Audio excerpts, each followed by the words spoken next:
All right. Well, good morning, everyone. Welcome to I Can Compost, a Green Camps Initiative webinar. We're excited to have everyone joining us today. We have a wonderful webinar put together for you. First off, I'd like to just talk about the webinar series. This is the second. The first webinar series was on water conservation, water efficiency that we put on Earth Day. And as a result of that and the positive feedback from the camp community, we've decided to continue with these webinar series. So this one, we're going to be talking about composting, and later on this summer, we'll be putting together a webinar on the subject of solar energy, so looking at solar-powered camps. So please do keep an eye out for information on that. So again, thank you for taking the time to join this webinar. Green Camps Initiative is leading the sustainable camps movement by providing camps with resources to access the benefits of sustainable camp development. So it's events like this that allow us to reach a wide audience, share beneficial information in a way that camps can implement it to best fit their needs. So again, thank you to our presenters who will be sharing these sessions with us. So just to take a quick look at the outline for the presentation, Carrie Oceans will be starting with information about what is composting, understanding kind of the science of it, the benefits of it, and so on like that. Then we'll have Ryan join us with a camp case study from Camp Stevens, which is located in Julian, California, followed by Beth Fitzpatrick from Frost Valley YMCA. And then finally, I'll be back to talk about educational resources with Green Camps Initiative as a follow-up, so being able to implement these ideas that we're learning into our camp programs, into our unique camp programs. And finally, we'll have a question and answer. So if you do have questions that come up throughout the program, please feel free to type that into the text box on the left side of your screen there. We'll be monitoring that to add information in there for you. And you can follow up with those questions, and we'll be able to follow up with some information from there. We also encourage everyone to join us with social media. You can find the hashtag at ICanCompost, and you can see the hashtags, the @ symbols for each of our presenters. You can direct questions there as well.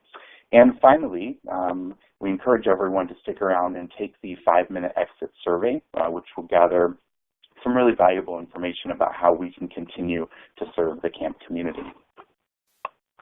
So one of the ways that we like to try to keep our webinars and our education sessions interactive, engaging, are with some polls. And so we're going to start, we've got about 4 polls throughout the presentation. And the first one we're going to start with is, how long does it take nature to produce 1 inch of topsoil? So kind of considering that. And you've got a couple answers in front of you there. And in just a second, you're going to see a poll pop up in front of you. And if you can go ahead and select your answer,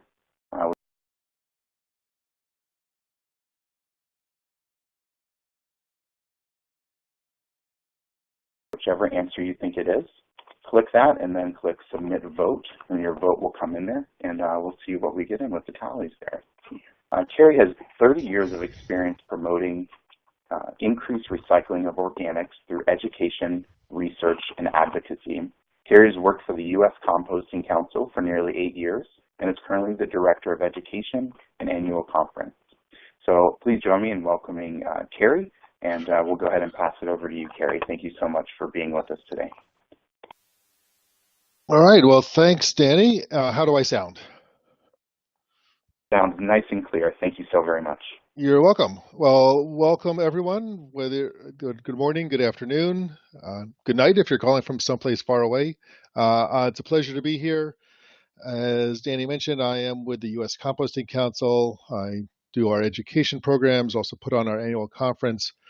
More important maybe for today, also, I grew up going to camps. My kids all went to camps. My wife worked as a camp nurse, so we're thoroughly embedded into camp culture, and was happy to accept Danny's invitation to present today. So I'm going to be talking about kind of the basics of composting. This is only a 15, 20-minute presentation, so obviously I won't get into very many details, but just hopefully enough to give you some basics and some flavor. And if you're looking for more information, you could always visit our website, compostingcouncil.org. So I'm going to start off with some real basics of what is composting. So taking materials that were once alive are now no longer of use. They're a waste product, and we can recycle them into something new. How does that work? Well, we start off with the basic materials, what we as an industry call the feedstocks. That's the stuff that's going to make up your compost pile. A variety of things that can be composted. Ultimately, anything that was once alive can be composted, but there are some things that are harder than others. So here you have a couple pictures in the upper left. On the upper left, you see a pile of yard debris that's been collected at a municipal program. Those represent what are frequently referred to in composters as the browns, or the high carbon feedstocks. Leaves, brush, uh, chopped up trees, sawdust, those are all browns. On the far right corner, the bottom right, you see some grass clippings, and grass clippings are a good source of nitrogen for our pile, or otherwise referred to as greens. Anytime you make a compost pile, you typically aim for a ratio of about 3 times as many browns as greens. So if for every 3 shovels, every 3 buckets of leaves, you would have one of grass clippings. Middle there, kind of upper right, are some food scraps. Those are the kind of things that might be collected at a cafeteria. In this case, this is from a grocery store. You see some peppers, some oranges, some greens. You also see some plastics. So those are contaminants in our process. Plastics, conventional plastics, do not break down, and they either have to be screened out or picked out at some point, or you end up with them in your compost. On the bottom left is an example of another kind of very common food, feedstock. This is a farm byproduct. In this case, these are onions and peppers from a food processor. Uh, Actually, one of the smelliest piles I ever smelled was a pile of rotting onions. But again, can be included in composting and make a good source. Lots of water in any kind of leftover fruits and vegetables, which are good for our compost piles. Some other examples, upper left-hand corner, you see some horses in front of some straw that represents our manures. Horse bedding, horse manure, chickens, hamsters, goats, whatever, any kind of animal manure other than things that come from dogs or cats or other carnivores are great things to add into our compost piles. Some things like horses tend to have lots of browns already mixed into them. Others tend to be just more pure manure, and so really are a green, a high nitrogen material. Like in the middle there on the bottom is a bucket load of uh, animal parts, actually from a butchery in upstate New York at a local college up there, where they take the leftover meat from their slaughterhouse and add it and compost it.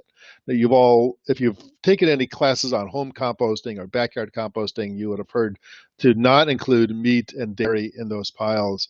And that's not because they can't be composted, but because they tend to attract pests. But at a larger scale, at a commercial composting scale, or even a community composting scale, a camp scale, depending on your size, perfectly compostable materials, lots of nitrogen, uh, but have to be handled properly. My upper right corner, the oranges are in a container that was marked for collection from on a street, on a curbside collection program in Southern California, and just brings up the idea that what's one person's food waste is another person's yard waste. And you also reminds me to mention that another myth or another warning you may have heard is to not include citrus in your compost, and that's really a myth. Citrus compost just fine. And then on the bottom right corner, you see a slide that's actually a sign from University of San Francisco in their cafeteria, and they're letting people know what's included in their compost program. In this case, not only the food, but paper cups, napkins, paper boxes, things like that. In other campuses, you might be looking at compostable plastics, cups, cutlery, plates, anything that's certified compostable can be composted, although they usually require hotter. They don't work at a home scale because your home compost piles don't get big enough. At a camp scale, they certainly can work as long as you don't be fooled into buying something that says biodegradable but is not certified. And so you always want to look for the certification in this country, that would be the BPI certification. Again, if you're looking for more information on that, my contact information is provided. So those are our feedstocks. The next thing we need to break down these feedstocks are the microorganisms. The microorganisms are our workhorse. They're our microherd. They're the things that are actually doing the work for us. And they come with the feedstocks. Everything that you add into your pile will already have microorganisms on there. You could also add microorganisms by recycling some of your old compost back into your next compost pile. Great source of microorganisms already adapted to your situation. These include bacteria. Bacteria are the workhorse of our system. They break down the fats, the sugars, the starches, the proteins, and they produce the heat that a compost pile can generate. But they can't do everything. We also need fungi that can break down lignins and cellulose and things that bacteria can't break into on their own. Very important, especially during the curing process of our compost. And we talk about composting as having two main phases: the hot phase, the active phase, the thermophilic phase. All those things mean the same thing. And then the cooler curing phase, and that's when the fungus can really break down some of the tougher materials. And finally, we have these things that are kind of in the middle, actinomycetes. They're kind of hybrid between bacteria and fungus. You can see on these micrographs there are a chain of individual cells making a long filament. Actinomycetes also are important in breaking down of cellulose and lignin. They also are responsible for the good odors of compost. Sometimes compost has bad odors, sometimes it has pleasant odors, and the pleasant odors would come from these guys, the same organisms that make the smell on a forest floor after a rainstorm, because they're very active in that duff layer of the forest. So we've got feedstocks of microbes. What else do we need? We need oxygen and water, two of the critical pieces to make the compost pile work. Moisture is important, water is important because microbes need water to live. And the bacteria actually live in water. If you looked at a piece of composting material up close, you would find that the bacteria live in a very thin film of water that surrounds every particle in your compost pile. And so they need water to live as well as for their own life processes. So we want to aim for a pile that's about 50% water. 45 to 60% is a perfectly good range. You can tell if you're in the right range by giving it a squeeze. If that material feels dry, if it doesn't feel like there's water in it, it's dry and it'll be too low. And those microbes, especially the bacteria, will be slowed down. On the other hand, if you can squeeze out more than a couple of drops, you're too wet. And that's going to have other problems, which I'll talk about in a minute. It's also important to know that composting consumes water as it goes, that the microbes are always giving off moisture. Just like we give off water vapor in our breath, microbes give off water vapor as they respire. And so over time, your pile will dry down unless it's getting rained on or you're adding water to it. So that's water. The other thing that oxygen that the pile needs is aeration. Aeration provides oxygen.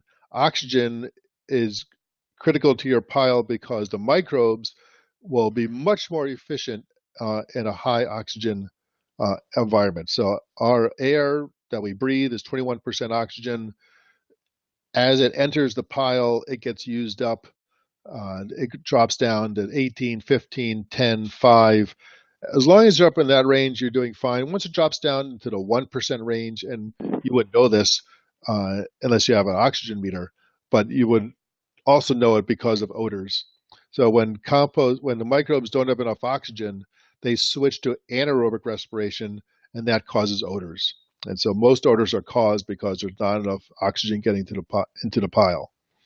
We control oxygen, we call it aeration, primarily by the feedstocks. That is, if you have chunks of materials, sticks, branches, things that are going to hold up the pile and create pore space, that's going to allow air to penetrate.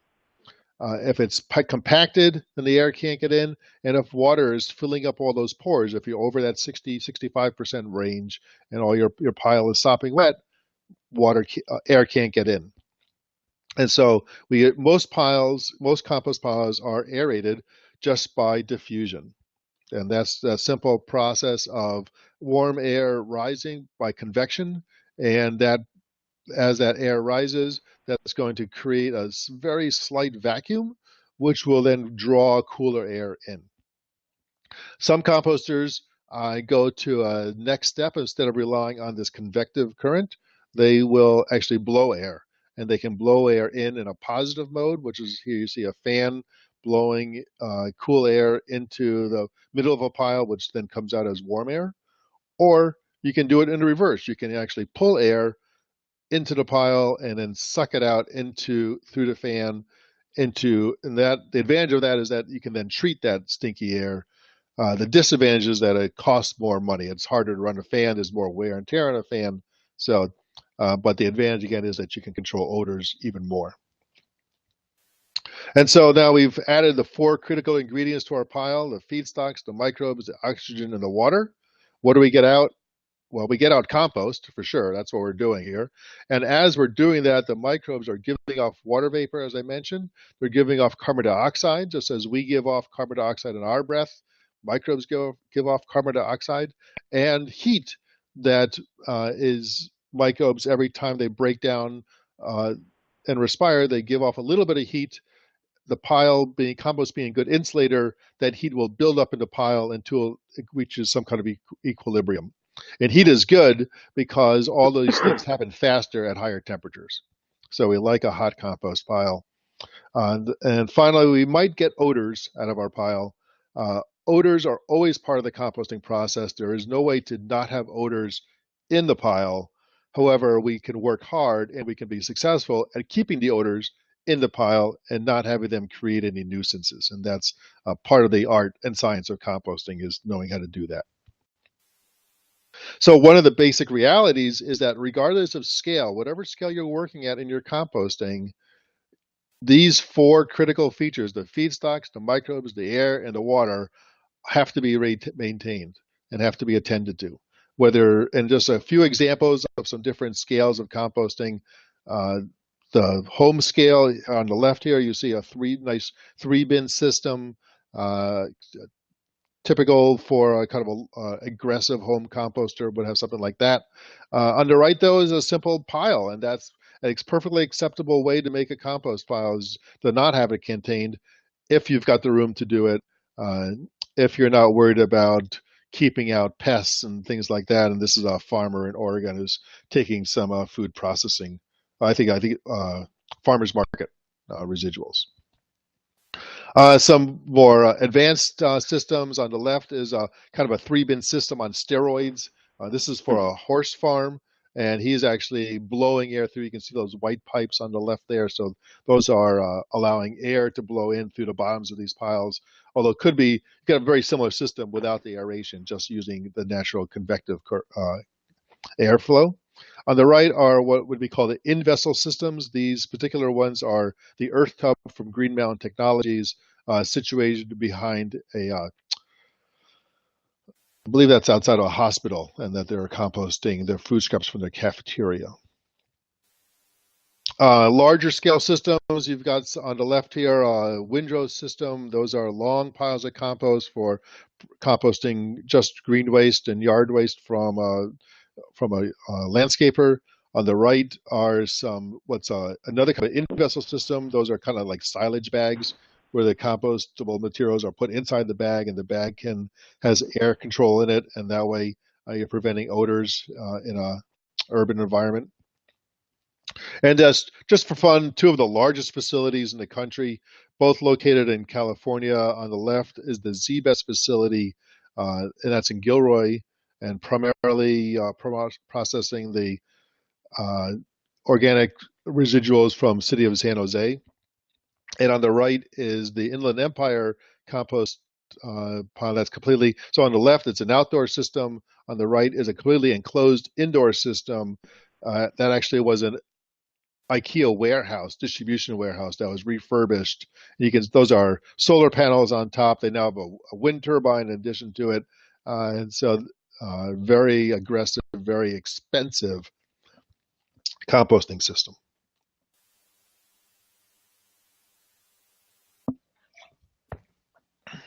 And the one exception to the rule that these same four uh, parameters have to maintain the other scale, the exception to that rule would be vermicomposting. I'm not going to talk about vermicomposting today. Danny will a little bit at the end, but I do want to recognize it as an excellent technique because you're dealing with larger organisms, worms versus microbes. They are more sensitive to the conditions. They will leave if things go wrong, whereas the microbes will stay there. But worms have the great ability that under the right conditions can actually eat half their weight every day. And so imagine, if you weigh 200 pounds, you'd be eating 100 pounds a day and not gaining weight. And these worms, if there's 20 pounds of worms in that bin, they could be eating 10 pounds every day. Enough on vermicomposting for me. So I just want to conclude with a couple comments about why we're bothering at all, what's the advantages of composting, and going to cover three of them. First, I'm going to talk about biosecurity. So biosecurity means that composting helps prevent spread of various things. It helps prevent spread of disease, human diseases, plant diseases, or invasive species. You may have heard or remember the situation where a few years ago where spinach there was a 017H, there was a bacterial E. coli contamination in spinach and caused millions of dollars of damage and actually killed several people. At first, compost was blamed for that because the spinach grower had spread compost on his fields. In the end, though, compost was the only thing that was definitely eliminated as a cause. And now the growers of these leafy greens, if they want to add organic matter to their soil, it has to be composted first. And so it's recognizing that composting kills disease pathogens. It helps protect us from those. Another really important feature of composting is landfill diversion. So keeping organics out of landfills, first of all, it saves the camp money because instead of paying for a disposal, you're managing it on site. Second, it benefits the landfills and benefits us as a society because landfills are expensive, they're hard to site, and so the more we keep stuff out, the longer they last. And really important is that organics going into landfills are the cause of methane, that is a powerful greenhouse gas. Organics themselves do not have methane. It's only when they break down under the anaerobic conditions, like in a landfill, that methane is created, and some of it will always escape, and that's a powerful greenhouse gas. So by keeping organics out of landfills, we are helping to reduce global climate change, or greenhouse gases that lead to climate change. And just to wrap up here on the benefits of compost use, to why we're going through all this trouble ultimately is to make compost. Compost has tons of benefits. I don't have time to go into that today, but it helps our soils be more healthy by increasing their life. It helps the plants that grow in those soils be more healthy. It helps us with our water management because soils with increased organic matter can accept water faster, preventing runoff and pollution, hold water longer, so it helps address drought issues. And then finally, some of that compost, and we're learning more and more about some of that, how that compost can be permanently stored in the soils and help sequester carbon, again, addressing climate change. So I've gone a little bit over my time period. I apologize for that. But thanks for your attention. This is my final slide here, composting at a camp in Texas. Let's like the way they kind of laid out their instructions right there in front of the compost bins. So with that, I will turn it back over to Danny. Awesome. Thank you very much, Kerry. We greatly appreciate your participation today. Some wonderful information as well.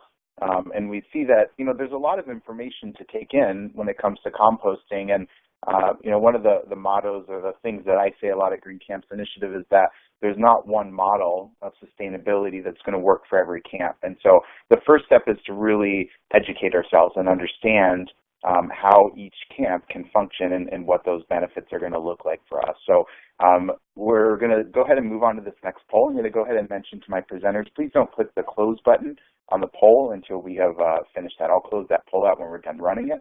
So this poll is, do you compost at home? And so your answers could be never, at camp or home, never, used to, but we don't now, we plan to in the future, we just started, or yes, we've been doing this for a while. So we're going to go ahead and run those polls. Now, if you're not directly representing a camp, you can say as if you were from an individual doing it from your home. We're going to continue polling those in there. And it looks like about 66% of our population has been doing it for a while. So I guess we are speaking specifically to that crowd, so thank you for that. And then 2 that are planning to do it in the future, and 2 that have just started as well. So we hope that these resources and the follow-up resources from this webinar will support you in that. So we're going to go ahead and stop that poll there. And up next, I'd like to go ahead and introduce our next presenter. So Ryan Wanamaker is the Farm and Garden Director at Camp Stevens. I've known Ryan and worked with him through some events at Camp Stevens. Camp Stevens has a wonderful garden program, and they bring in so many wonderful aspects to sustainability, and they incorporate that into their programming. So without further ado, I'm going to go ahead and bring Ryan in. Are you with us, Ryan? Can you hear me? Gotcha, yeah.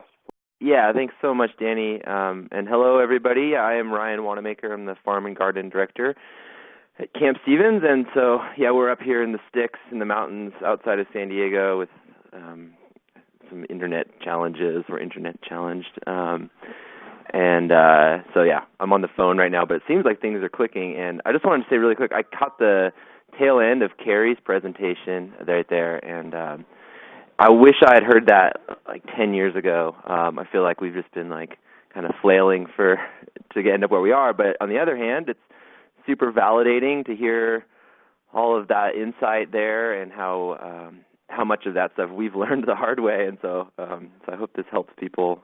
So I think, yeah, we're going to show a little video that we just threw together this week, profiling our compost and the systems of it and the program a little bit of it.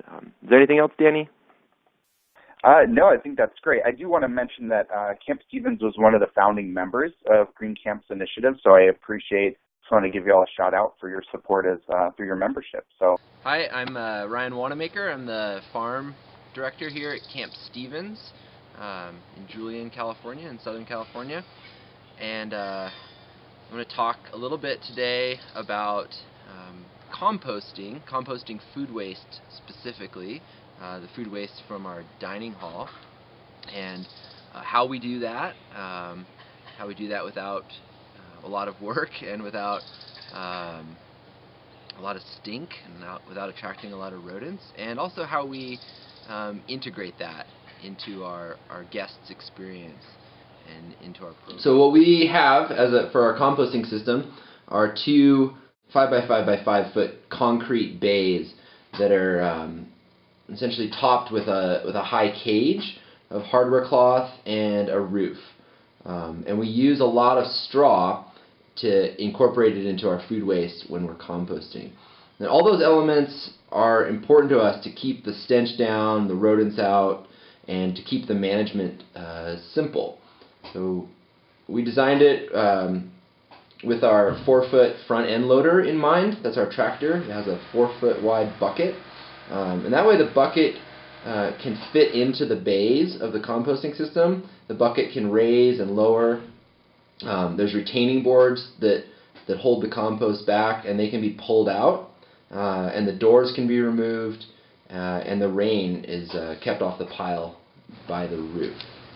Food waste is really one of the nastiest things to try and compost, one of the hardest things to compost, especially with the smell, because it's often wet and it's often high in nitrogen. So introducing carbon and air into the system is really important to make a healthy compost pile that doesn't stink. And managing the moisture is also really essential to those ends. If a pile gets too wet, it's going to go anaerobic and it's going to start smelling bad. So we use straw. That's our carbon source. We really like straw because the way straw interfaces with the food in the pile. Straw introduces lots of air, and it's a high carbon material. Turning the pile is also really essential to introducing air and keeping the pile aerobic, keeping it healthy. So the ability to turn the pile easily, and for us that means turning it with a tractor, is really important. We used to turn all of our piles by hand, which is hard, long work. So being able to use the tractor, it was a big change and make it a lot easier, and also therefore less stinky. So as far as like quantity of how much material we're dealing with, we pretty much just take everything from the dining hall. Any food waste from the dining hall, we compost it. So we're probably doing around 5 to 10 yards of actual food waste a year that's coming out of our kitchen. I currently turn it about 4 times a year, and it takes me about 1 hour when I do it each time. So when all is said and done, I think that we'd probably end up with about 2 yards of finished compost a year. And it takes around 3 years from start to finish. But during that process, it breaks down to about 20% of its original mass. Our goal isn't to necessarily create this really high quality compost. It's really to keep food waste out of the waste stream, so it's not going into a landfill dumpster. And more importantly, again, it's for our guests and campers to interact with. So the location of our compost pile, I think, is really interesting, that we've put it in a very central place in the camp. It's close to the dining hall, it's close to the kitchen, it's close to lodges, and it's adjacent to common spaces that guests share. So it's right here in the center. And I think that's really essential, so that it's easy for us to and efficient for us to maintain the pile, and it also makes it easy for people to interact with it. Getting campers and guests involved in the process of separating their food waste, bringing it down to our composting operation, and helping to make our piles. And I think that's really important to demonstrate that there's valuable nutrients that are left in food waste. So we have some other composting systems around the camp too, because this is a living and working community with people year-round. We have composting, like kind of just normal composting bins, and really similar, like a bale of straw near the houses where our staff live. In the lodges, sometimes our guests they have coffee grounds and tea bags and organic matter. So all of our lodges do have compost bins in them that we can then collect at the end of a weekend or at the end of a session and incorporate that into the big composting system. To me, Camp Stevens is really about finding ways to connect our guests and our campers with each other and with the life systems of this planet, with the belief that cultivates gratitude, and gratitude is, I think, inherently regenerative. That kind of thought set us on this path about 30 years ago, and it's been a long evolution of figuring out how to do it and how to create interactions, positive interactions for our guests around compost. All right. Well, wonderful. Well, a big thank you again to Camp Stevens. Gratitude is definitely regenerative, and so we appreciate all the time and energy that you put into this presentation for us, and I definitely feel like it's going to be a valuable opportunity for camps to be able to learn from what you've put together here. So thank you again to Camp Stevens. And then, Ryan, if you have anything else to add, I did pull up this slide that has kind of an overview of some of these items. If you want to take maybe one more minute and just finish off for us. Yeah, thanks a lot. I actually can't see the slide right now, so I can't speak directly to that. And so if you have any specifics that you'd like me to follow up on right now, I'm happy to do that. But I did want to say, I noticed during the video, I don't talk about quantity of straws. Straws are our main carbon. So we just learned from Carrie about balancing, carbon and nitrogen in a compost pile. And straw is our main input of carbon, and we buy that, and it is a cost, but we do really like the way it introduces air and introduces carbon. So we use probably by volume about 70% straw. So when we're adding a bucket of compost, we're adding like a bucket and a half or something like that of straw. We don't measure it out like that. We just do it by eye. But then we try to spread out the food waste and kind of integrate the straw as we're layering the pile. So I think that is an important thing because we've definitely experimented with less, 25% straw or 50%. But it seems like the most kind of no-brainer, slam dunk way to compost a lot of wet, nasty food waste is to just add a bunch of straw to it. And there certainly are alternatives, but this is the one that's been working for us. And I'd love to not spend, $7 a bale on it, but it does turn into really good organic matter that we're bringing onto our property and using on our lawns and landscaping and in our seedling mixes. We grow. I wanted to talk really quickly too about. We grow about, say, 10,000 pounds of produce a year here that goes into our kitchen and goes into our programs at the camp. And I mentioned how we're not trying to raise a really high-quality compost. I mean, vegetables and fruits to some degree, but mostly vegetables are really high-demand crops, right? They need a lot of water. They need a lot of fertility. And for us, that means really good compost. And because we are trying to compost as a program element and we're trying to compost centrally, we really want to avoid those smells. And so if I was trying to make a higher quality food waste compost, I think we could. What I mean by that is more nutrient dense. We would probably add less straw, less carbon, but then it would require more management. So we're kind of balancing that labor and ease of management and stink with kind of maybe downgrading the quality of our compost. It's still really good, humus in the end, and it's adding a lot of biology to our soils, but it isn't like the stuff that I actually buy in from a professional, composter that is just, banging fertility.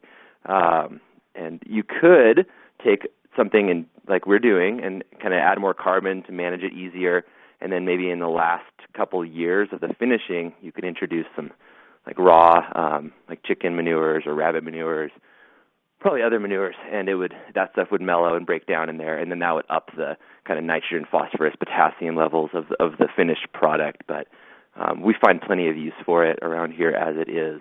So yeah, I did want to say that. The slide's up. It all looks about right. But Danny, if you have anything you want me to touch on really quick, I'd be happy to do that, or I can sign off for now and look forward to a question and answer session. Yeah, definitely. So I think one thing's very apparent. Our presenters are very well educated and have a lot of information and ideas when it comes to composting. So thank you for that, Ryan. We are having some questions come in, but what I'd like to do, please do keep bringing in those questions. And if you can, in the message, just type @CampStevens or @Ryan, and we'll come back to those in the interest of time so we can move forward. We do have 2 more sessions to follow here. So again, please do keep those questions coming in, and I promise we'll get back to those. I'm going to go ahead and skip this next pop-out poll so that we can move forward. And I'd like to go ahead and introduce Beth Fitzpatrick. Beth Fitzpatrick is the farm manager at Frost Valley YMCA. She has worked there for 12 years, 2 on maintenance and 10 on the farm. During this time, she has supervised the day-to-day operations of their composting facility, and since moving to the farm, has implemented a composting program for the camp as well. Beth supervises all the manure management and composting for both the farm and horse programs, and use products on all 3-acre gardens and all of their hay fields. So, Beth, thank you so much for joining us. Are you with us right now? Yes, I am. Can you hear me? Yeah, loud and clear. Well, thank you again. Appreciate all the work that you all put in to put this presentation together, and I'll go ahead and pass it on to you. All right, thank you guys and welcome everybody. As Danny said, I work at Frost Valley YMCA. We're up in the Catskill Mountains in New York, and we have been composting here for over 25 years. We compost all of our food waste, all of our manure from our horse and farm programs. We have 90 horses during the summer, and we have livestock year-round at the farm, so quite a volume of manure and quite a volume of food waste. But let's see here. So we are a 5,500 acre campus, and we serve 38,000 people annually from around the world. So that includes kids for camp. We have school programs, conferencing programs, everything just to get people outside and educated on the outdoors and have fun. So our Resource Management Center was instituted in 1990. We were essentially looking into the green initiative and looking to save money on our waste management fees. Most of our municipal waste actually goes to Pennsylvania, so it's about a 2.5-hour trip for that, and any money we could save on that was amazing. So we do all in-house recycling and cardboard baling. Then we sell our cardboard. And the Resource Management Center also has a classroom attached to it. So the kids that come to camp here or school programs and things like that, they actually go down to the RMC, they get to see the compost process, and then we have a neat facility classroom where they can see that water bottles are turned into sweatshirts and what we use our compost for. And we also have a greenhouse, so it all goes up there. So in our dining hall, as I said, we're serving 38,000 people a year, which equates to 435,820 meals annually that we're serving. And our program instructors are really awesome. Every meal, they stand up and they give an introduction to the dining hall, talk about our composting procedures and what goes in what barrel, and we get to weigh it at the end of the meal so they see how much they're actually wasting. They try to get it down to zero so there's no waste. And like things like banana peels or orange peels or chicken bones aren't included in that weigh-in. It's just basically food that was put on their plate that they didn't eat, just to make them a little more aware that if you take it, you should be eating it and we shouldn't just throw it in the trash. So at our sorting station, we always have staff stationed there to fish the forks out, essentially. But they're explaining to the kids, what's compostable, what's not. All of our paper products we use here are compostable, though it takes a long time. They are compostable. And our liquid waste we put separate because the compost would just get too wet if we were adding that into there. And then just our regular trash ends up being milk cartons, plastics, that sort of stuff, non-recyclable plastics.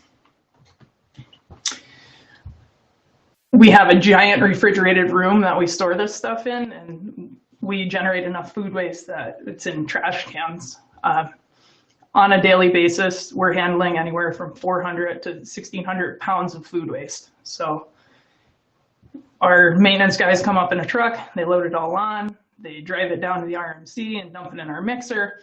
But on a numbers-wise type of thing, it is a lot of food waste, but when you figure there's an average of 600 people here a day, it's not that bad. So once it goes down to the RMC, we dump it in a big agricultural mixer, which is a YMCA camp. A feed wagon, and with augers in it, and we mix it with wood chips, because the wood chips, obviously, they create the air pockets that are needed for all of our microorganisms to live. Essentially, if we put in, let's say the trash cans are half full, if we put in 12 of them, we would put in 3 skid steer buckets of wood chips to mix with that, so it's nice and light and fluffy and pretty. And then we move it on to our bays. So we have a 3-bay system. They're forced air. There is a fan that runs through a perforated pipe, and the piles are aerated 3 times a day. And each day when we add to it, we're pushing it up in, so it's getting air that way as well. But as you can see in the pictures, you can see oranges and bones and everything else. We put everything in there, so there's no sorting that happens. It's whatever And so there is plastics and things like that in there, but they just hang out in the wood chips, basically, and get used over and over and over again. The aerations on the piles, like I said, it's 3 times a day. It's about a 15-minute aeration that goes on in there, and that has seemed to work. When we're getting towards the end of a course on a pile, we may crank that up a little more just to dry the pile out some, because it goes through a trommel screen, so a dryer's better, I would say. But each bay, as it's filled, it'll hang out in there for 6 to 8 weeks. Summer camp will fill all 3 bays in a matter of 8 weeks, and then we'll end up going and screening it out and essentially taking things apart. It does break down relatively quickly in there. By the time you go out to the screen, the only thing that's recognizable as food that I've ever seen is like a pineapple top or bagels. Bagels don't compost either. Screening. So as stated before, we have a trommel screen, and we'll just take the wood chip compost mixture, bring it out to the trommel screen, dump it in the hopper. It's a 1/4-inch screen, so all of the fine organic matter essentially will fall down through the screen, and then the wood chips will go out the other end. The wood chips will go back in the RMC. We use them for years and years and years. We end up bringing in more wood chips as they break down, but for the most part, we're not putting in a ton of new wood chips every year. There's a lot of lifespan on them. Excuse me. The material that falls through the screen isn't composted. So it was in there for 6 to 8 weeks, and now it's like just fine little stuff, but it's very hot and very, I wouldn't say stinky, but it's very aromatic in a good way, in a dirt kind of way. We'll take that and we will move it to our windrows. So our windrows are about 4 foot wide, 4 foot high, and 30 feet long. They out there are mixed with hay and horse manure from the horse program at a rate that I would say compost the horse manure, it's only really about 2 skid steer bucketfuls that are getting loaded into 1 truckload of manure, but there is a lot of hay in that, so that works for a lot of aeration. And these windrows are turned once a week, and occasionally we have to water them in the summer if it gets really dry, but for the most part they hold their moisture, and they will basically turn their way across the yard. It takes 6 to 9 months to get across the yard, but then once it's there, we have essentially a finished product that we use on all our gardens, in our greenhouse, landscape applications, and we spread on our pastures and hay fields. So on our gardens, the farm has a 3-acre garden, and with them, we're growing all the food for our farm program, which is pretty awesome. So all of the compost at the farm gets used there, plus some of the compost from main camp. As I touched on before, we have a classroom in our RMC, and it's a great space, a lot of examples of sustainability and recycling and things like that. Our farm and orchard gardens, the kids get to tend to the vegetables and harvest them, and we have berries and fruits and all sorts of things. And then we added this year, as part of our wellness initiative, a healthy teaching kitchen, which is a space for guests to take the produce that comes out of the garden and go up there and learn how to make things. They essentially take strawberries and make strawberry shortcake, or they take kale and make kale chips, anything that really we feel like they're gonna be able to make at home, things that we know they could grow at home, and they can also turn into really awesome meals for themselves. So the system I set up at the farm is a 4-bay system. It's not forced air, it's a static pile. So all of the bedding that comes out of the barn goes in there, and all of our food waste from farm camp, which is about 150 pounds a day, the kids bring over and they get to dump on the pile and then shake the bedding over it. And so they will kind of live in that, and it depends on the season, but they'll go from one bay to another, we'll turn it, and then it'll sit in the last bay for however long it takes to turn into finished compost. And then we'll use that right out on the garden and stuff like that. So that's a really nice product. The downside of this system is that we had to put a roof over it because of water quality issue, but we then run into not enough moisture. So I spend quite a bit of time watering my big pile of manure. But it definitely is a great system. I would recommend it if you have any kind of livestock, because the bedding to food waste it's good proportions, and the system has worked really well. And this was put in, I believe, 5 years ago. And after sorting out some kinks, I've had really great luck with it. And that's pretty much all I have with what we do at Frost Valley. And my heart potato is my favorite picture. But if you do have any questions with what we're doing here at Frost Valley, like I said, we've been doing it for over 25 years. We have a couple different systems. We get really good product out of there. Absolutely contact me, contact anybody at Frost Valley. We're happy to talk about it. And with that, that's pretty much all I have. And I'll turn it back over to Danny. Wonderful. Thank you so very much, Beth. It's really exciting, to see. We've just experienced 2 different case studies from camps on different sides of the United States, and how they're able to handle the food waste and other organic waste that they're able to manage and incorporate back into their system. And I also noticed that both camps pointed out educational components of that, and so that will be our next session that we come up. But let's go ahead and do another poll. We'll kind of move through this pretty quick, but and I think that this answer has actually been released. Let's see how many of you remember. How much do earthworms eat in a given day? A quarter their weight, a half their weight, 2 times their weight, or 5 times the weight? And yeah, it looks like everyone was paying attention during Carrie's presentation. Worms can eat up to a half of their weight per day, and you can run those numbers and understand that that's it's a lot of food waste. I think 1,000 worms would be about 3.5 pounds of waste per week, which isn't too bad when you add it all up there. So, well, great. Well, thank you for participating in that poll there. And my name is Danny Sudman. I'm the Executive Director and Founder of Green Camps Initiative. I launched Green Camps Initiative as a nonprofit 501c3 through Community Partners, my fiscal sponsor, about 1.5 years ago to support the camp community in accessing the benefits of sustainable development.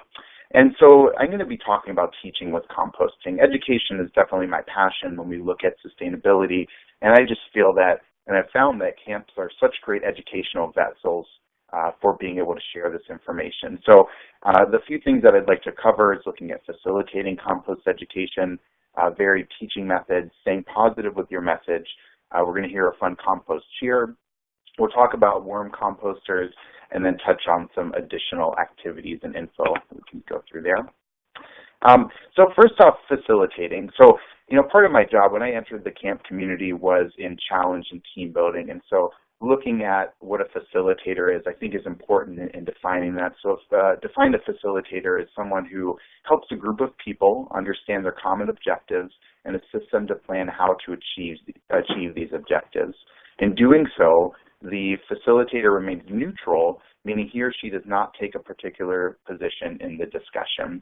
And so we can look at this definition and understanding of what a facilitator does. I break it up into 3 parts. You provide an introduction, talk about what you're doing, you observe the activity and watch what's happening and see interactions between campers and staff, and bring those ideas into the debrief. So you really bring it home, that's so what, the meat and potatoes of it. And so when we're looking at facilitating compost education, understand that it's important to take a step back, that we are going to have certain biases. We all carry biases with us, but our objective is to provide the facts and allow our audience to make the decisions on their own. So ultimately, it's up to that audience, our campers, our staff, to make those decisions. But as a good facilitator, we can provide a balanced set of information and allow them to make informed decisions. Also consider your teaching environments, the natural world. We can see examples of composting. If you just pick up a leaf that's fallen off a tree, an example, demonstrate how that's breaking down. So using the natural world, with which most camps are going to have access to. Dining hall and mealtime, being able to talk about what's on your plate, what's compostable, where did it come from, And where is it going to go from this point? Looking at waste collection after the meal, so a lot of camps have collection stations. I think we saw a photo from both Camp Stevens and Frost Valley as well about collection stations. At Catalina Island camps where I worked, one of our staff members would be at the compost collection table, and it was another educational opportunity to talk with the campers and staff as they came through there. And then demonstration compost systems. As we saw, there's a wide variety of composting opportunities. We spoke on some larger type systems. I'll talk about worm composting for just a minute in the next couple slides here. But if you don't have a composting system, please start small. I think would be the best information, and understand what you're getting into, learn from other camps, and kind of move forward from there. Of course, going larger into facility-wide, and then the use of the compost in the garden, it all ties it together, and you see that sustainable cycle, that loop closing up.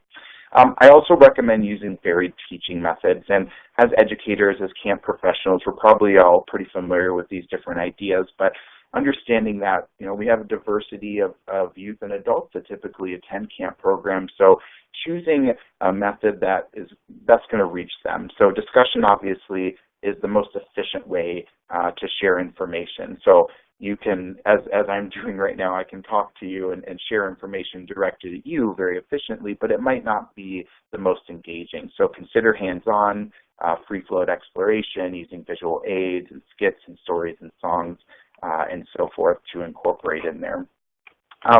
Also, making sure that we're staying positive with the message. So being able to introduce the activity, going back to those ideas with the different teaching methods, using stories and visual aids and songs and skits to keep it light and fun. I didn't even put the term in here, but the idea of doom and gloom, that's something that comes up pretty often with camp professionals when it comes to sustainability topics.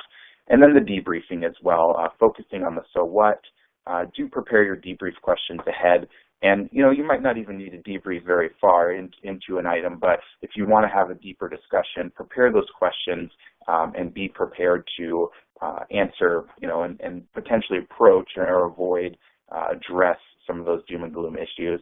My favorite open-ended question is, tell me more in those debrief processes.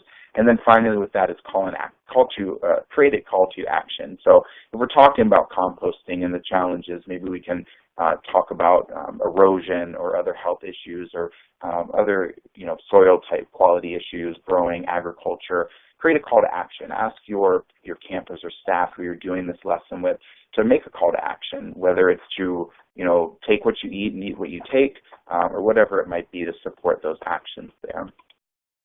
So at this point, I want to give a shout out to Amy Carlson from LifeLab. Carrie from the U.S. Composting Council made an introduction, and we were able to get together, and she shared some great ideas. We had a wonderful chat. Unfortunately, they weren't able to make the webinar with us today, but she did go home that day of our conversation and made this video with her daughter. So we're going to go ahead and pass it over, and Amy and her daughter will teach us a quick compost shear. So right now we're going to talk about how to build a compost pile. Have you ever built one? Mm-hmm. Yeah, so when you build a compost pile, you usually build it in layers. We think of it kind of like building a cake. Like when you make a cake, you can do a layer of cake and then a layer of frosting on top of that, and maybe even some slices of strawberry in the middle, and then another layer of cake and then some frosting. But when you build a compost pile, what would you think would be in the layers? Greens and browns. Greens and browns. What's in greens, browns, and manure? You got it. But what's in the greens? If you build a layer of greens, vegetables. Sure, vegetables and and fruits and green stuff, like living, like plants that were recently alive, still green. Good. So food scraps and fresh plant material is going to go in that greens layer. What's in the browns layer? Dead plants. Yeah, dead plants like leaves or straw or other dead plants from the garden. Great. And of course we know what's in the manure layer. And so when we're building our layers, right now we're going to act that out and build our own compost pile with our hands. So can you put that down? All right, great. So I'm going to be a layer of browns to start with. What are you? Greens. Okay. Manure? Brown. Okay, and if we had more hands, we'd build this pile up higher, but this is all the hands we've got for now, so this will do. So our compost pile is done, but pretty soon it could use turning. So right now we're going to go 1, 2, 3, and then we're going to throw our hands behind us and turn the pile. Okay, ready? 1, 2, 3, turn the pile! Put everything back in. All right, now it's going to decompose so much more quickly. And then pretty soon it'll be done and ready to use in the garden. And so right now we're going to go 1, 2, 3, and then throw up our hands and yell, go compost. Ready? 1, 2, 3, go compost! Ta-da! All right. Well, and thank you again to Amy for putting all that together, and your daughter, of course. What a fun way to talk about the different layers of compost there. So just moving forward, we had just a couple more points. We are kind of towards the end of our presentation time, and we'll be moving into Q&A. I did want to talk about the worm compost. So some Carrie had mentioned, worm composters are a really, really simple way to get started with compost. And the other benefit is that they're very portable. I've talked with day camps before, and I know our last webinar on water efficiency might not have been directly geared towards the day camps. And, you know, having a big compost program might not be as well, but a small home composter, worm composters are something that you can implement. Kids love playing in with the worms, and they're really inexpensive to put together. The follow-up resources will have some more tools for you to build those out, but as you can see here, just the basic setup, your different layers and your trays. On the right, there's some buckets. There's also some of these Rubbermaid containers, which are pretty regularly seen in there. I've also seen garden kind of flats, nursery flats that have been used there. So some follow-up resources to come for that. And then additional resources, and these will also be outlined in the follow-up, but starting a Clean Plate Club so that you only take what you can eat and eat what you can take.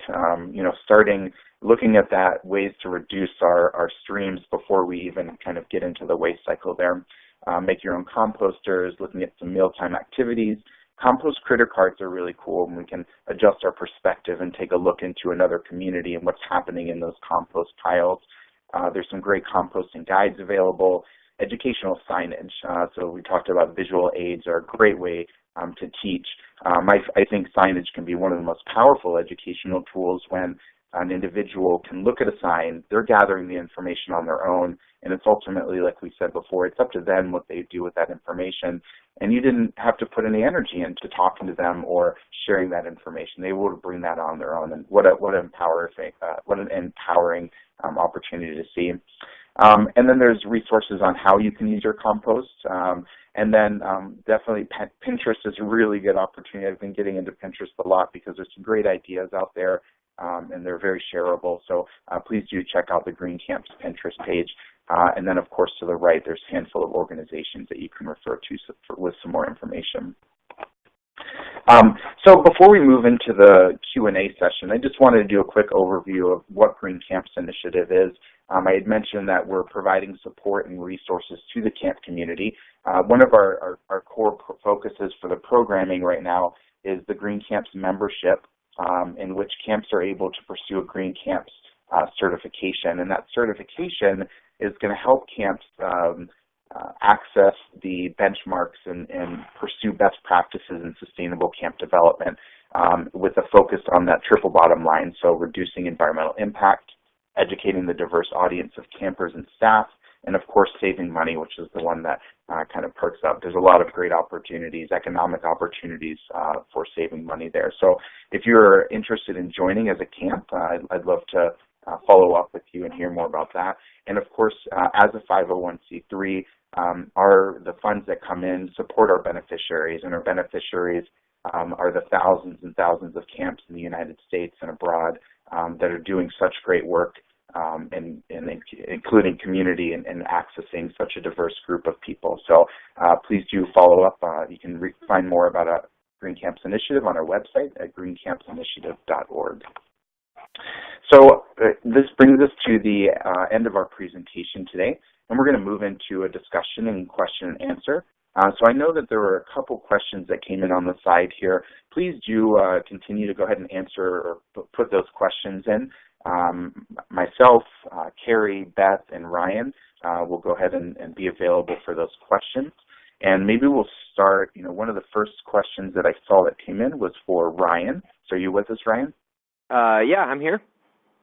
Great. So one of the questions was about sorting. Do you sort your compost, or does it just all come in together? We have actually implemented some sorting, and Beth actually mentioned this, I believe. We think it's important for people to understand the distinction between things like napkins and banana peels, and then things that you took on your plate that you don't actually eat. So if you take a piece of sausage and you only take a couple bites, that's kind of like wasted food. There's energy embodied in that we're wasting, and we're going to try to recycle that in the compost. But we want to get away, which we try to. I thought your stuff on program was really important and really true, that we want to stay away from the doom and gloom and stay positive, but it is important for us to understand it. So that's the only sorting we do, and then that's just for our own, so we can weigh our compost, so our campers can see how much food waste we're actually creating, but then in the end it all just goes into our pile, and there's no sorting there. And we, just like Frost Valley, we compost everything. We compost meat and dairy, and that's why we have that cage, is to keep the rodents out. Wonderful. Could you speak really quickly to that, since you do compost everything with the meat and dairy, what allows you to do that? And, what cautions might you present, and then alternatives if that isn't the best idea for it? So campers might not be ready to move forward with that. Totally, yeah, and that's understandable. It does introduce more challenges into the process, and it does up the potential for it to smell really bad. That's kind of the most stinky stuff, as you can imagine, is essentially rotting meat. But like Carrie said, if you compost correctly, and for me that means with heat and time, that there's really not any valid concerns about pathogens or anything like that after 3 or 4 years of steady breakdown. I mean, we achieve really high temperatures in our bay systems. I mean, usually it's around 140, 160 for multiple weeks, and that's killing anything. And then the time of maturation outside of the bay system, which is an open pile, they'll sit out there for years and kind of go through a more fungal decomposition, which is really breaking things down into some elemental pieces. And so I have total faith in that process to sterilize and clean everything. But the stink is an issue, and that's why you saw we use a lot of straw carbon. It looks like at Frost Valley they do wood chips, which is a great alternative as well. To get in there, and then the oxygen, and then managing the moisture. But definitely with meat, well, if any food waste, if you have rodent issues, we're in the middle of a vast wilderness here. We have raccoons and possums and skunks and all kinds of crows and ravens. And so for those first few stages, the first few months, while it's still identifiable food to animals, for us, it needs to be totally protected in a cage. And then after 6 months of being in a cage, it's not something that any animal is going to be eating anymore, except for they might be looking for worms in there or something, but that's fine. They're digging around. So, does that answer the question there, Danny? Yeah, absolutely. Thanks so much. Beth, I'd like to kind of send it to your way and see if you have any thoughts. And of course, Carrie, if you want to bring your thoughts in there, that would be great.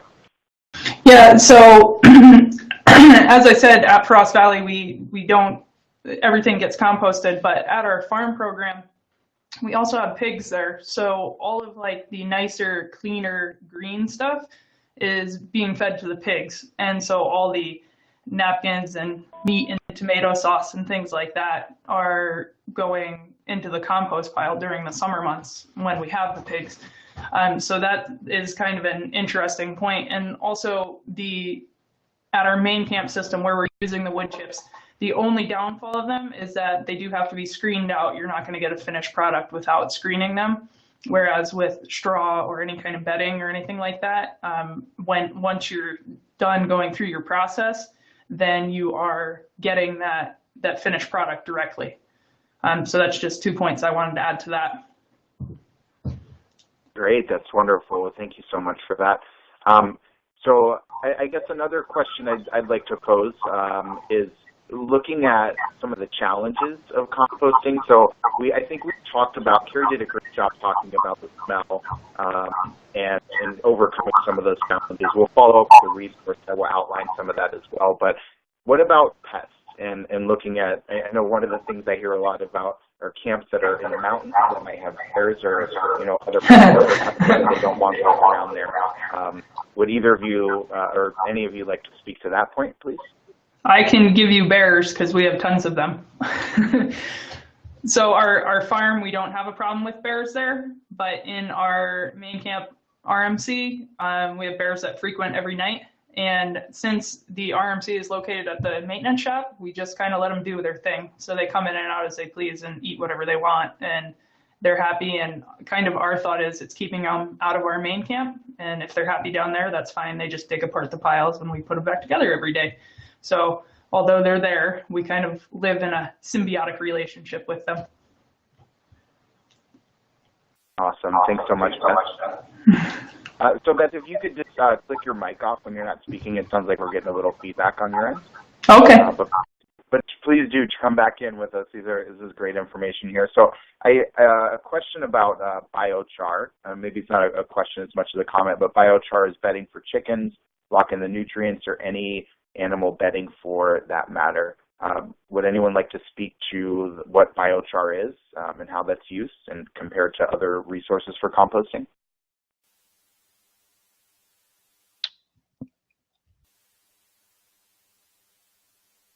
Carrie, is that something that you might have some information on? I'm sorry, I've been staying quiet. Biochar, I'm not convinced it actually makes any sense. To me, it seems to be that most of the situations I've seen that in terms of that biochar production costs more than it's worth. It's completely dead organic matter. You've taken it, you've pyrolyzed it so that it works in terms of carbon sequestration and it does add carbon to your soil, but adds dead carbon. And so so if you're asking me, I'm not a huge proponent of biochar. So I'm afraid I may not be the person to ask.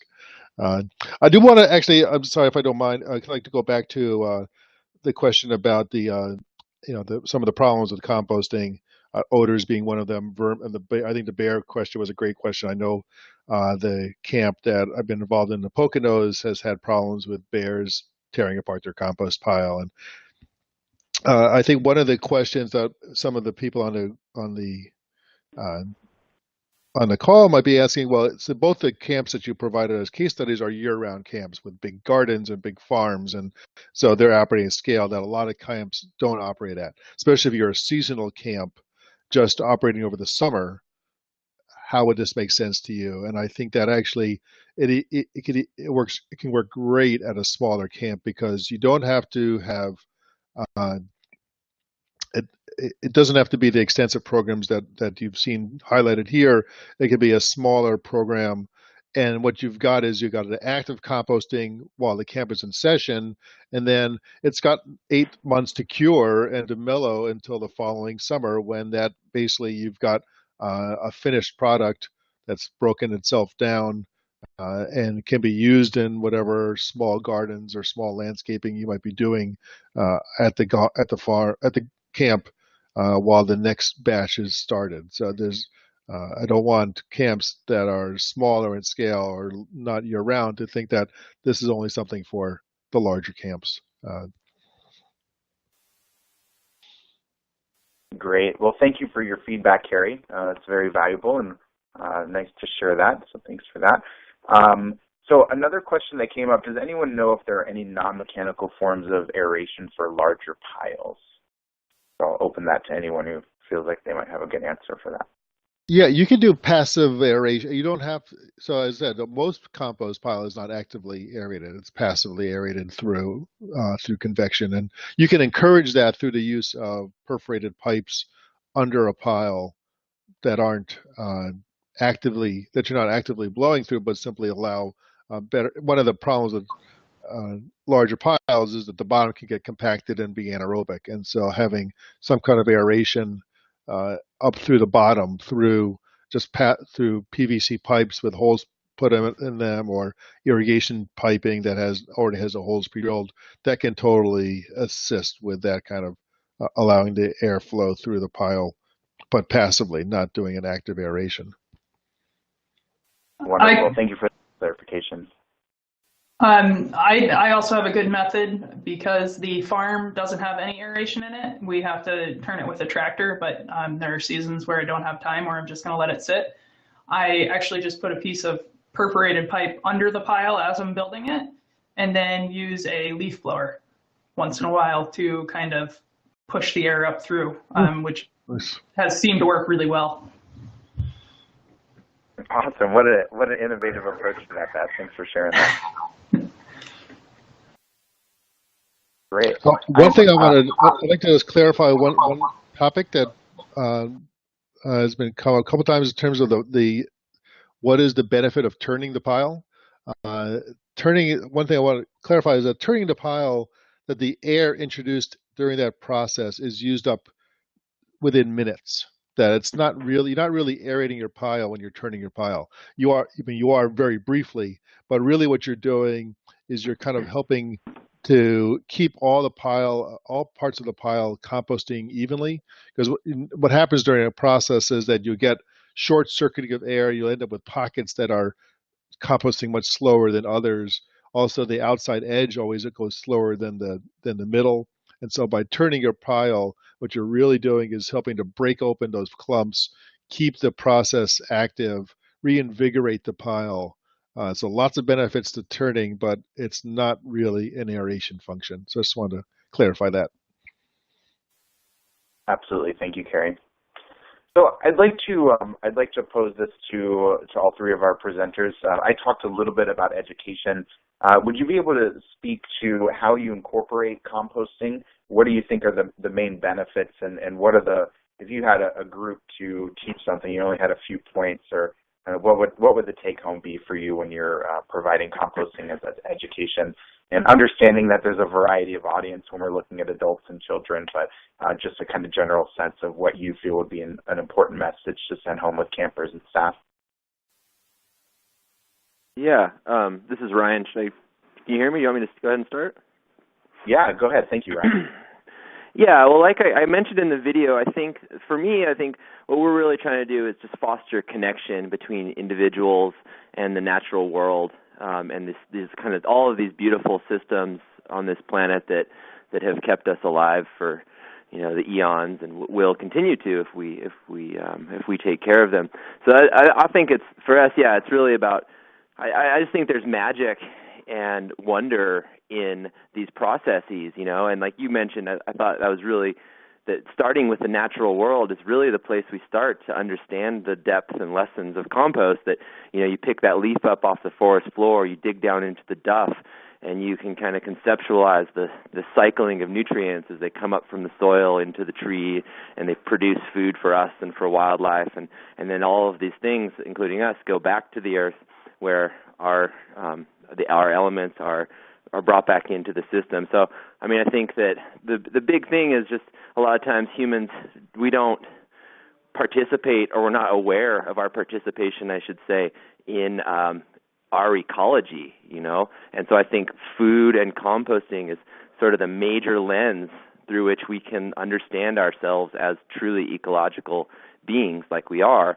I think being a part of the process, like bringing the food waste down, and then later in the week being a part of sifting compost and maybe transplanting some wild strawberries. Those are all things that we do with our kids, as well as like taking some food waste to our pigs or to our chickens and gathering eggs, So I think it's sort of like participating in all of those steps, and not necessarily in a linear fashion. I actually kind of think participating in the process at different places and not considering it linear is actually kind of valuable and enlightening, because it starts to create kind of a holistic image for people if we're not like, okay, it starts with compost and it ends with a plant, because it isn't that way. It's actually a cycle, right? So that's sort of one of the things that we've keyed in on.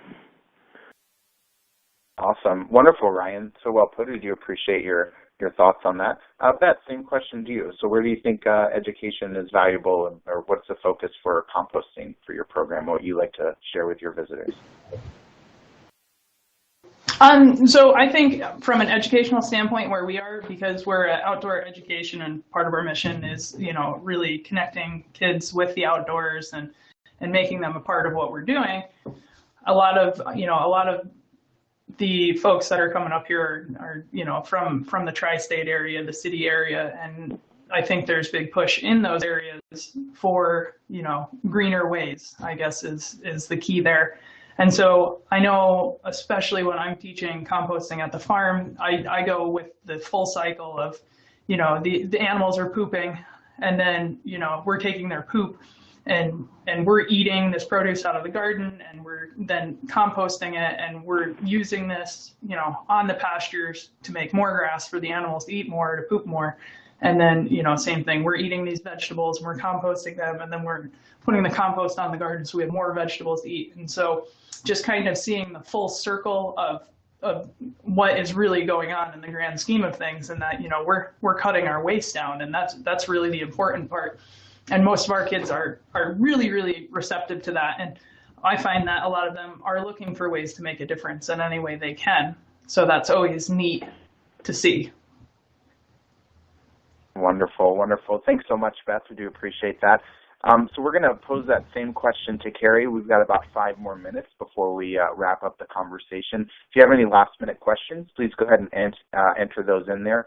And once we do exit, please remember to complete the 5-minute exit survey to help benefit these webinar series. So, Carrie, what are your takes on educational benefits of composting? I know you touched on some of those in your presentation, but from your perspective and your large view and background, what do you think is important to share with our campers and staff?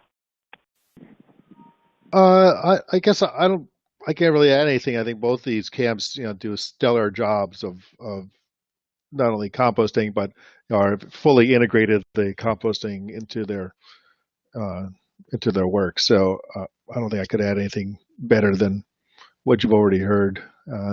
I will put in a little plug for LifeLab. Thank you for running that. LifeLab is a really great source for curricula from preschool through elementary ages. They've got great resources. So I encourage anyone on here looking for solid lesson plans. And if you're also work at schools or are worried about, have to deal with Common Core and things like that, all their lesson plans are tied to Common Core standards, so that you can find that useful.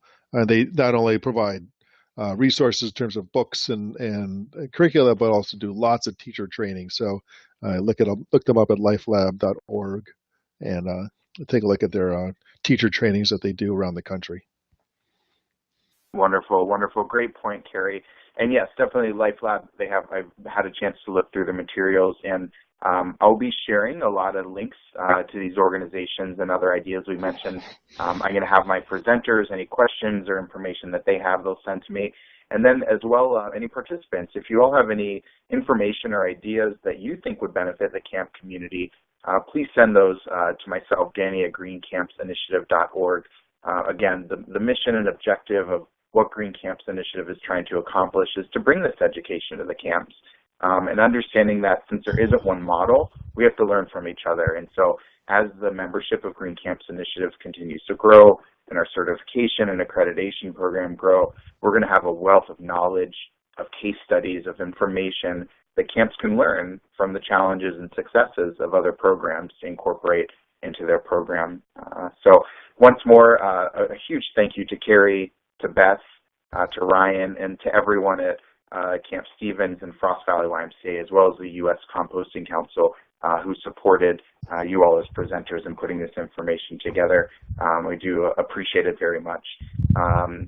And yeah, please do follow up with that 5-minute exit survey. You'll receive an email in the next couple hours with a link to the recording of the webinar with the survey, and then also a link back to the Green Camps website /ICanCompost, where the resources that I mentioned will be posted there. So again, thank you very much. I want to give just one last chance if any of our presenters have any final words to share. Otherwise, we're going to go ahead and wrap. No, yeah, thank you very much, Danny. Anybody, and also, yeah, my email's up there on the site. If anybody has any questions, I'm happy to answer them. So you can reach out there. And I also just want to say that Frost Valley looks awesome. I mean, I thought we were badass here at Camp Stevens, but I mean, it is just like, that is just like another level, man. That is totally awesome. So thank you, everyone, so much. This is really fun. Yeah, I'll chime in and say thanks, Danny, for putting this together. It's been a pleasure to participate, and I was happy to recruit Frost Valley to participate in this. And of course, I know Camp Stevens because my son works there, so it's been fun. Yeah, if I could just add on, I was really happy to be involved with this. Like I said, Frost Valley's been doing this for a really long time. And what I would like to extend the invitation to, if anybody has any questions, feel free to contact me. And even if you're thinking, man, I'd really like to see this, there's no reason why you can't come to Frost Valley. We like everybody here. So absolutely get in contact with me or anybody at Frost Valley, and we're happy to talk about it. From the education side, I can also help you out with some of that. If you're, have questions on our curriculum and things like that, we do have that. It's just kind of a messy big binder, but we do have that. So any questions, feel free to email me, or if you want to come for a visit, talk to me. We can do that. Wonderful, wonderful. Well, thank you all again for the work that you're doing. Again, expect later on this summer, we're going to be doing a webinar on solar, kind of bringing in that solar energy and incorporate that into our systems and talking about some other things like that. Our follow-up email will have the contact information for all of our presenters, so you can access that there. And one more time, please do remember to fill out that exit survey. It's very valuable for a nonprofit to be able to access that information and help quantify the impact of our reach and continue moving forward. And if you're interested as a camp or a sustainability professional in attending or participating in other webinars, please do reach out to me, Danny at greencampinitiative.org. Thanks again, everyone. And remember, I can compost, and so can you. Have a great day. Bye, everyone.